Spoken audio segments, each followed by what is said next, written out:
প্রিয় শিক্ষার্থী বন্ধুরা, অনলাইনে একাদশ এবং দ্বাদশ শ্রেণীর রসায়ন ক্লাসে তোমাদের সকলকে শুভেচ্ছা এবং অভিনন্দন। আশা করি তোমরা সবাই ভালো আছো। শিক্ষার্থী বন্ধুরা, আমরা দ্বাদশ শ্রেণীর রসায়নের অর্থাৎ সেকেন্ড পার্টের চতুর্থ অধ্যায় সম্পর্কে আলোচনা করছিলাম। সেখানে চতুর্থ অধ্যায় আমাদের এর আগে ফ্যারাডের প্রথম সূত্র উপরে কিছু অঙ্ক তোমাদের আলোচনা করেছি এবং সেখানে আমাদের কিছু টপিকস ছিল সেগুলো আলোচনা করেছি। কিছু সংজ্ঞা আমরা ইম্পর্টেন্ট গুরুত্বপূর্ণ বিষয়গুলো আমরা আলোচনা করেছি, ধাতুর সক্রিয়তা সিরিজের বিষয়গুলো আলোচনা করেছি। তো শিক্ষার্থী বন্ধুরা, আমরা আজকে আলোচনা করব কোষ বিভব সম্পর্কে। এই কোষ বিভবের কিছু গাণিতিক টার্ম তোমাদের এসে থাকে, সেগুলো সম্পর্কে আলোচনা করব। কোষ বিভবে সাধারণত দ্বারা প্রকাশ করা হয়, ইনট সেল। তো ইনট সেলকে আমরা সাধারণত ইনট ডান বিজারণ মাইনাস এভাবে কাজ করতে পারি, ইনট সূত্রটা ডান বিজারণ মাইনাস ইনট বাম বিজারণ। তো এই সূত্র দিয়ে আমরা যে কোনো অঙ্ক করতে পারবো শিক্ষার্থী বন্ধুরা। তো শিক্ষার্থী বন্ধুরা, আমি একটা এখানে গাণিতিক টার্ম অঙ্ক দেখাবো তোমাদের, সেই হিসেবে তোমরা অঙ্কটা করবে, খুব সহজে অঙ্কটা করতে পারবে। তো যেমন আছে,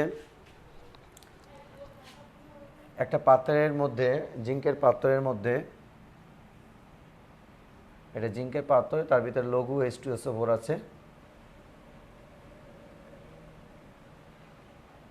এই যে লঘু H2SO4 জিঙ্ক পাত্রে রাখা যাবে কিনা, এ ধরনের গাণিতিক টার্ম তোমাদের গতে এবং ঘতে এসে থাকে। তো শিক্ষার্থী বন্ধুরা, খুব ইম্পর্টেন্ট একটা অঙ্ক, সেই অঙ্কটা তোমাদের এভাবে করতে হবে। তো দেখো শিক্ষার্থী বন্ধু, এর জন্য তোমাকে কিছু ক্লু দেওয়া থাকবে। ক্লুটা এরকম, ইনট দেওয়া থাকবে, দেওয়া আছে ইনট জিঙ্ক থেকে জিঙ্ক 2 প্লাস সাধারণত প্লাস 0.76 ভোল্ট, আর ইনট এটাই দেওয়া আছে। এই অঙ্কটা কীভাবে করা যেতে পারে? তো শিক্ষার্থী বন্ধুরা, আমরা দেখি। প্রথমত আমরা লঘু H2SO4 এর সাথে জিঙ্কের বিক্রিয়ায় কি হতে পারে। যদি জিঙ্ক পাত্রে লঘু H2SO4 রাখা হয়, তাহলে যে বিক্রিয়াটা হতে পারে সেটা আমরা আনুমানিক যে বিক্রিয়াটা ঘটে থাকে সেটা আমরা লিখব। একে প্রতিস্থাপন করবে, তো এখানে উৎপন্ন হবে জিঙ্ক সালফেট প্লাস H2, শূন্য, এখানে -2, এটা হলো +1, তো -2 +2, এখানে শূন্য। আমরা এটা জারণ সংখ্যাটা নির্ণয় করতে হবে। মুক্ত অবস্থায় কোনো মৌলের জারণ সংখ্যা শূন্য থাকে, সালফেটের জারণ সংখ্যা -2। তাহলে আমরা যদি H2SO4 বের করতে চাই শিক্ষার্থী বন্ধুরা, তাহলে আমরা এভাবে বের করতে হবে, 0। হাইড্রোজেনে যদি আমি x ধরি, 1 গুণ x সমান সমান, সালফেট হলো -2, তাহলে -2 পাশে গেলে হয় তোমার 1 গুণ 2 গুণ x, পাশে যদি যায় তাহলে +2 হয়ে যায়, কারণ সালফেট হলো -2, পাশে গেলে +2, তাহলে x সমান সমান +2/2 সমান সমান +1। তো +1 যদি আমাদের সালফেটের জারণ সংখ্যা, ওই হাইড্রোজেনের জারণ সংখ্যা থাকে, এক্ষেত্রে জিঙ্ক সালফেটের ক্ষেত্রে সালফেটের জারণ সংখ্যা -2, এটা গেলে +2, আর মুক্ত অবস্থায় হাইড্রোজেনের জারণ সংখ্যা 0। তো শিক্ষার্থী বন্ধুরা, জারণ সংখ্যা যেখানে বেড়ে যায়, জারণ সংখ্যা বেড়ে যায়, সেটি জারণ অর্ধ বিক্রিয়া। সেটি কি বিক্রিয়া? জারণ অর্ধ বিক্রিয়া। আর জারণ অর্ধ বিক্রিয়া সাধারণত বিজারক হয়। বিজারক নিজে জারিত অপরকে বিজারিত, এটা মনে রাখতে হবে, নিজে জারিত অপরকে কি করে? বিজারিত। এই টপিকস আকারে তুমি লিখলে সহজে অ্যান্সার করতে পারবে। তো এক্ষেত্রে দেখো, হাইড্রোজেনের যদি +1 হয়, +1-এর জারণ সংখ্যা শূন্যতে পরিণত হয়েছে, তো জারণ সংখ্যা কিন্তু এখানে হ্রাস পেয়েছে। তো এটা হলো জারণ সংখ্যা হ্রাস পেয়েছে। জারণ সংখ্যা হ্রাস পেলে সেটা হয় বিজারণ অর্ধ বিক্রিয়া।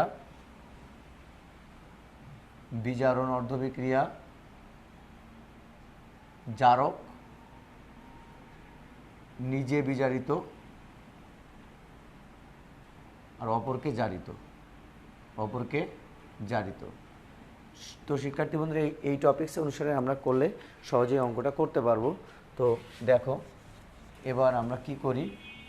এবার আমাকে করতে হবে হলো এই অর্ধকোষ বিক্রিয়া লিখতে হবে। এই বিক্রিয়াটা অর্ধকোষ বিক্রিয়া এভাবে লিখতে পারি, অর্ধকোষ বিক্রিয়া।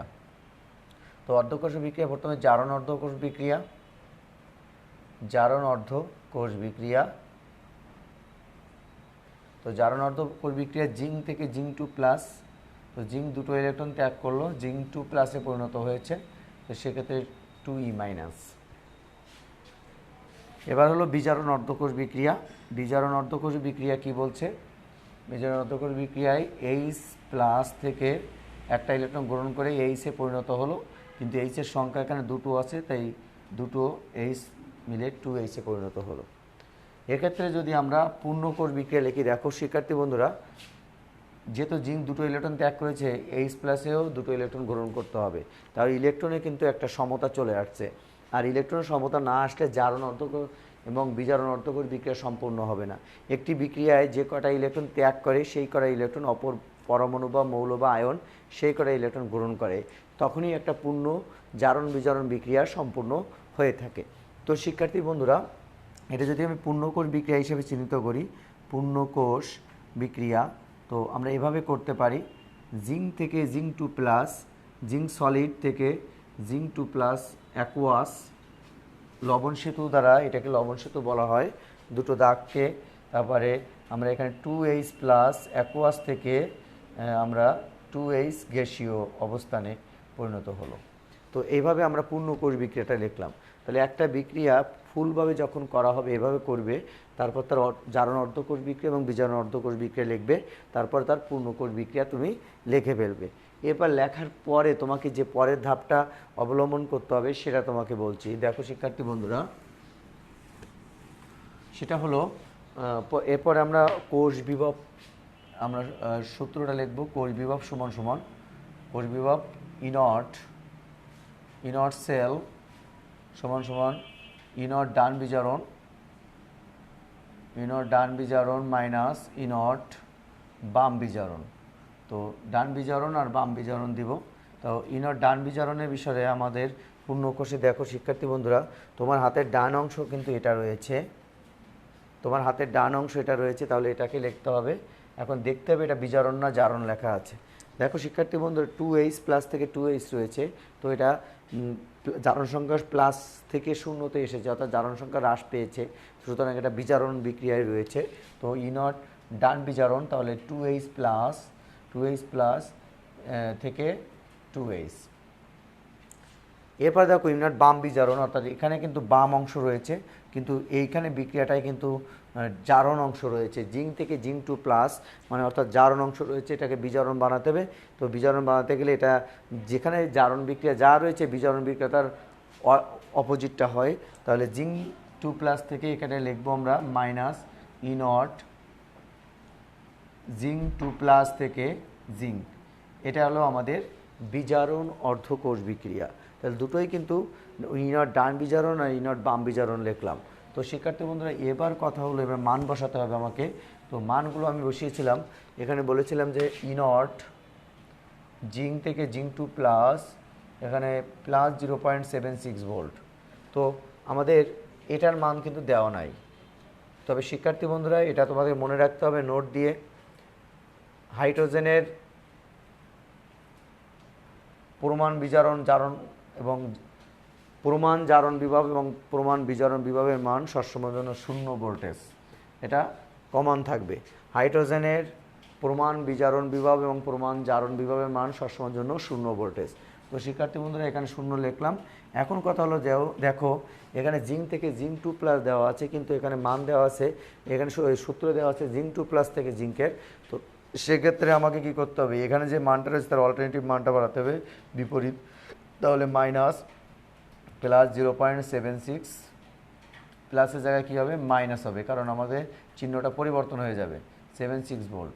সেক্ষেত্রে মাইনাস মাইনাসে প্লাস 0.76 ভোল্ট। তো এবার আমি প্রশ্ন করেছিলাম কোষ বিক্রিয়াটি ঘটবে কি ঘটবে না। আমি যদি কোষ বিভব বা ইএমএফ, এখানে অনেক সময় ইএমএফ নির্ণয় করতে বলে, বা প্রমাণ তড়িৎচালক বল নির্ণয় করতে পারে, প্রমাণ তড়িৎচালক বল। তো সেক্ষেত্রে কিন্তু আমরা এইভাবে করব। এরপরে যদি আমরা বলবো যে কোষ বিক্রিয়া ঘটবে কি ঘটবে না, যদি নোট দিয়ে লেখো, যদি ই নটের মান আমি নিচে লিখে দিচ্ছি, ই নট এর মান পজিটিভ হয় তবে কোষ বিক্রিয়া ঘটবে, পাত্রে রাখা যাবে না, আর ই নট সেলের মান যদি মাইনাস হয় তাহলে কোষ বিক্রিয়া স্বতঃস্ফূর্তভাবে ঘটবে না, রাখা যাবে। এই দুটো কথা মনে রাখলে তুমি সহজেই এ ধরনের প্রশ্নগুলো অ্যান্সার করবে।